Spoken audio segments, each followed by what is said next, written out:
Ladies and gentlemen, we'll now begin the first session with the very first presentation. Mr. David Miller, the official IOC historian and sport journalist, will give a presentation about sustaining the unique honor of being an Olympian. Please welcome Mr. David Miller with a big hand. Ladies and gentlemen, greetings once again. To talk about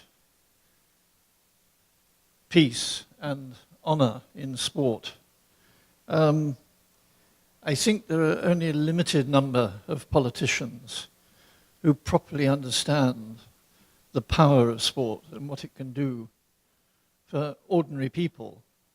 Not just, we pay attention, I'm talking here not my printed speech, but just if you can be understanding, if you're not familiar with English, with translators.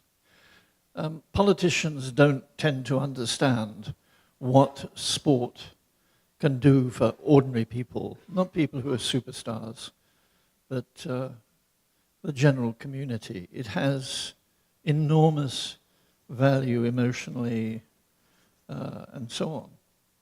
The Olympic Games are a multifaceted global festival, a theatre of dreams for many people in multitude of ways. They offer the incentive for hard work, tangible reward for success, either emotional or financial, the ambience of being part of the world's largest family gathering, the experience of friendship across the world, the equivocal possibility of glory, and simultaneously that rare opportunity for those relatively anonymous to live for 2 weeks side by side with the famous. The Olympic Games generate a microcosm of life itself. Above all, I think, the Games represent for mankind that abstract quality of honor. Sadly, we live in an age where honor is, among a minority, too often corrupted by devious motives, either by athletes or by administrators. The International Olympic Committee, trustees of Olympic ideology, are at this moment still grappling with the dishonor of institutional drug manipulation by Russia in the period 2011-2016. And in the last month, revelations of alleged vote ringing in the election of Rio for host city in 2009. All this followed in the wake of corrupt conduct by the then president of the premier Olympic sport, track and field. As a lifelong addict of the game's unique appeal, since first reading about Jesse Owens as an 8-year-old, and then being contender for the British football team in 1956, I believe honor must prevail. Therefore, I would like to present briefly a troupe of those, among many, who have achieved distinction for themselves, for their country, and for the perpetuity of the Games.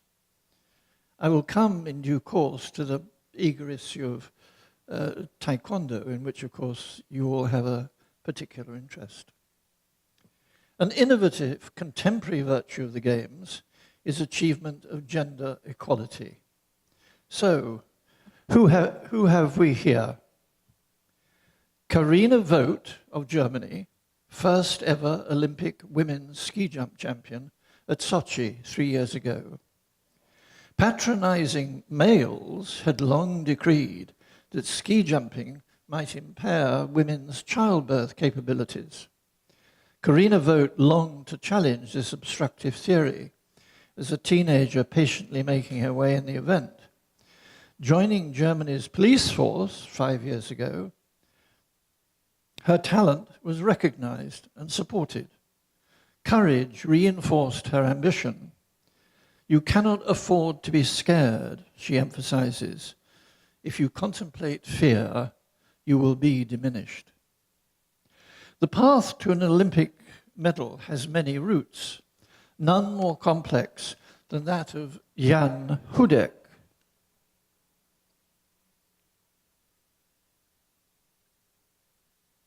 Jan Hudek.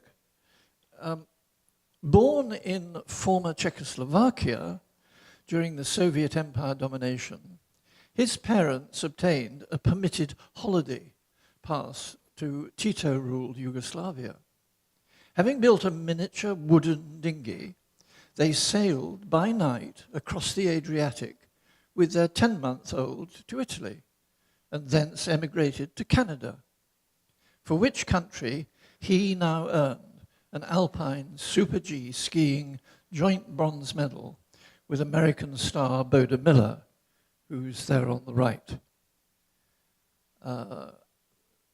On his left, but there on the picture on the right, and successfully defending champion Kjetil Jansrud on the right. Few routes to the Olympic podium are as precarious as that of Isaquias Heros Santos of Brazil, who became his nation's first to win 3 medals in the same games a year ago, with 2 silver and a bronze in canoeing at the age of 22.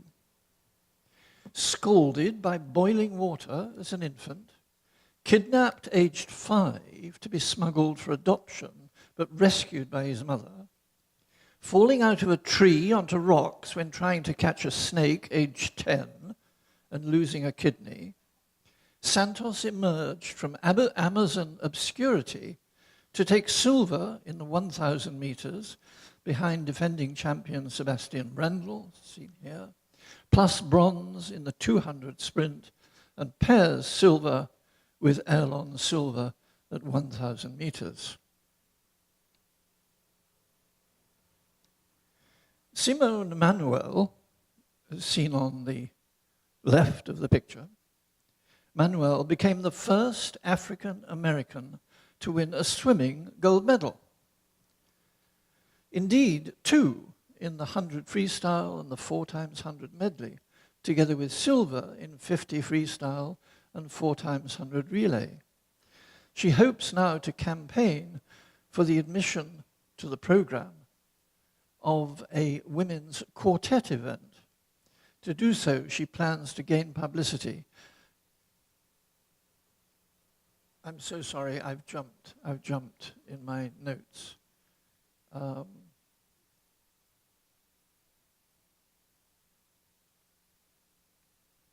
Something's gone wrong here. That's backwards. We need to go forwards. Oh, I do beg your pardon. Here.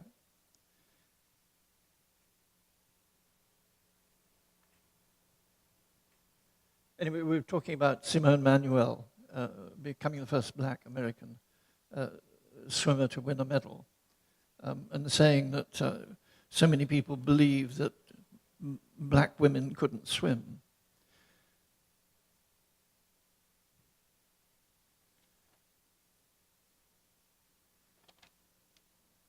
I do apologize for this, but something seems to have gone adrift in the sequence of my pictures and those that I'm trying to talk about, which is very confusing for me and for you, which I regret.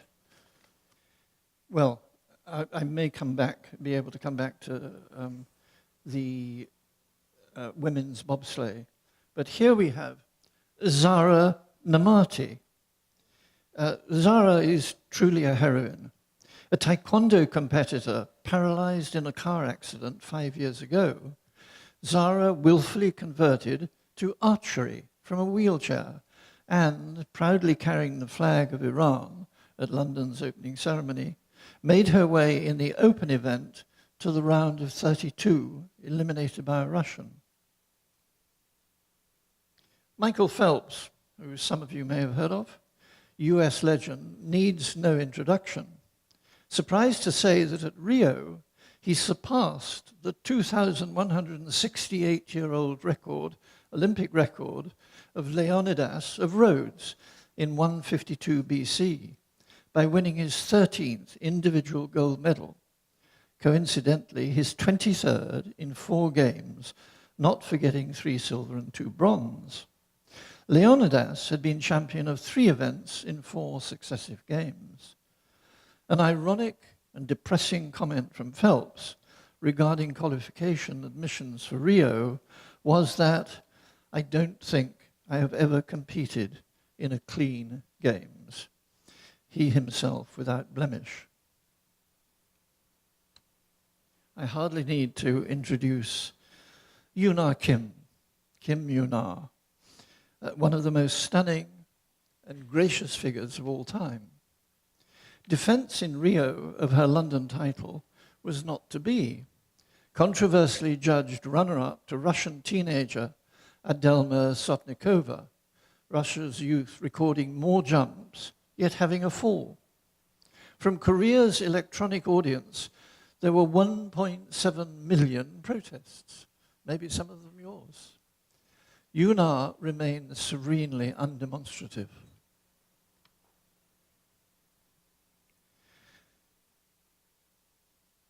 At men's 400 meters on the track, the world record of American Michael Johnson had stood for 20 years.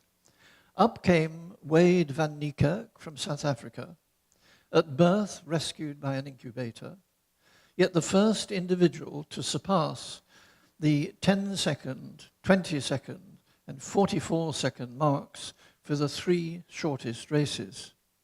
He now became the new record holder, coached remarkably by his Namibian guru, the 74-year-old Anna Botha. An unusual photo. Running in lane 8, he never saw any rival until he had crossed the line, a feat last achieved by Eric Liddell of Britain in 1924. Similar motivation for smaller nations at the Games is given by exposure in the half-minute appearance on the global television screen at the opening ceremony. For those few precious seconds, every country in the world has its moment of public awareness of its existence, and that means a great deal. There is no other function where every nation gets such momentary exposure. A gold medal, any medal, generates national pride for the next 4 years. Monica Puig, seen here celebrating, lifted in motion in Puerto Rico with the nation's first ever gold, defeating Angelique Kerber of Germany in the women's final. Now we come to maybe what you're waiting for. Similar distinction was earned by Ahmad Abu Khash of Jordan, winning the nation's first gold in any sport in the 68 kg division of Taekwondo. Congratulations duly arriving for this Arab of Palestinian descent from King Abdullah. Now, I'm, as a Westerner, not a long-time devotee of Taekwondo, although it's developing very much in the West, in America, in Britain. We have a woman gold medalist. But what I do understand from my several acquaintances in the Taekwondo world is that you, or the sport, Korea, is going to have a contest, I'm almost certain, with karate following the Tokyo Games, where karate is now included as a demonstration sport. Now, I don't believe that there is room for both Taekwondo and karate in the Games at the same time, when already existing are boxing, judo, and wrestling. So Taekwondo, I believe, is going to have to advance its competition strategies, its promotion through television. And one thing which you will be more familiar with than I, and that is the element of aggression in the sport. There is a feeling by some people, better informed than I, that Taekwondo has, in becoming more refined in its judging and the manner of point scoring, has lost some of that essential aggressive element. I don't mean that people should be carried off on stretchers, but the sport needs to perhaps recover some of the bite that it formerly had. And it's not for me to distinguish between World Taekwondo and the International Taekwondo Federations, the two branches. As I say, you will have much wider, more knowledgeable opinions on this than I.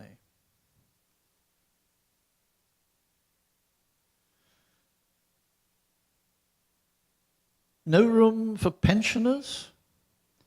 How about Nick Skelton, British equestrian, who at 58, and at various times having broken almost every bone in his body during a career spanning 7 games, now won the individual show jumping in Rio to go with his team title 4 years earlier in London. At retirement this year, he still holds the British high jump record created in 1978. Another familiar figure. Phenomenon is no exaggeration when applied to Usain Bolt, a glittering string of achievements comparable to Leonidas and Phelps. His succession of sprint titles at 3 consecutive games in the most competitive field, and one should emphasize that, of any Olympic field, any Olympic events, is without parallel. The deep felt acclaim for the Jamaican lies in his untainted profile, in a moral arena savaged by some rivals. Bolt's uninhibited jubilation, a spontaneous reflection of his Jamaican heritage, brings joy to every audience. His exaggerated antics, pre and post-race, not boastful, but simply wishing to communicate with those who have come to watch. And this element of communication, I have to say, by athletes is something which the Olympic Games needs, maybe more than ever, to generate, because there are too many alternatives for young people. Electronic toys, living on their mobile phones. The Olympic Games needs to communicate. Global sport will miss Bolt, a teenage prodigy at 200 meters, who had to decide prior to Beijing Olympics whether he should embrace additionally the 400 or the 100, and opted for the shorter distance because I haven't got the stamina. In truth, no sprinter since Jesse Owens has been more dedicated. Dedication has distinguished Simone Biles, diminutive yet spectacularly robust American gymnast who rose from poverty to achieve 19 Olympic and world gymnastic titles.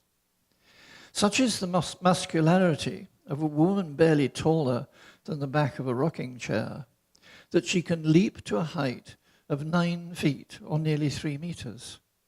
Her career has been a historic contradiction of misfortune. Born in Texas to a drug-addicted alcoholic mother and a deserting father, she was adopted by an immigrant nurse from Belize and a father who was a federal air traffic controller. No derelict child has ever derived more benefit from fostering devotion. The 3-time world champion claimed in Rio not only the women's all-round title, but those of individual floor and vault, fastened to the latter like a fly on a horse's neck.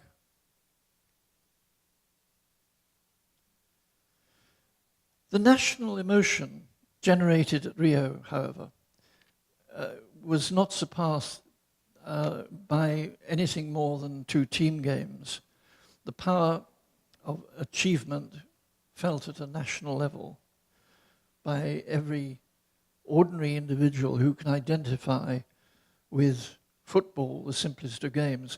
Brazil, it might be said, emotionally exists for nothing beyond football, whether men's or women's. Following men's defeat by Mexico in London, nothing was now more impressive than triumph at home.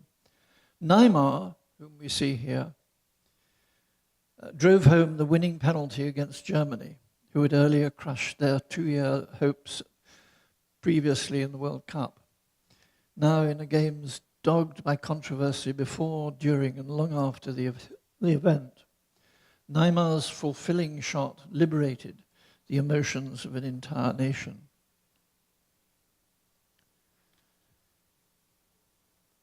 Uniting the world, making so many things possible for small people, for unknowns. An equally ecstatic scenario engulfed tiny Fiji when obliterating Britain in rugby's sevens. The modesty of Captain O.C. Kilinisa was and remains touchingly sincere. Neither he nor his countrymen, metaphorically hidden in mid-Pacific, could fully comprehend the joy of the nation's first ever gold medal. What Kilinisa will remember for life is not just the unimaginable joy of lifting the cup, but the social dream world of being ceremony flag bearer, taking a selfie with Serena Williams, sitting down to dinner at the same table as Rafa Nadal. The Olympic Games are truly a kaleidoscope of emotions that do, every other year, winter or summer games, unite the people of the world. And as a path to peace and friendship, I know of no other organization with the same potential. Thank you so much.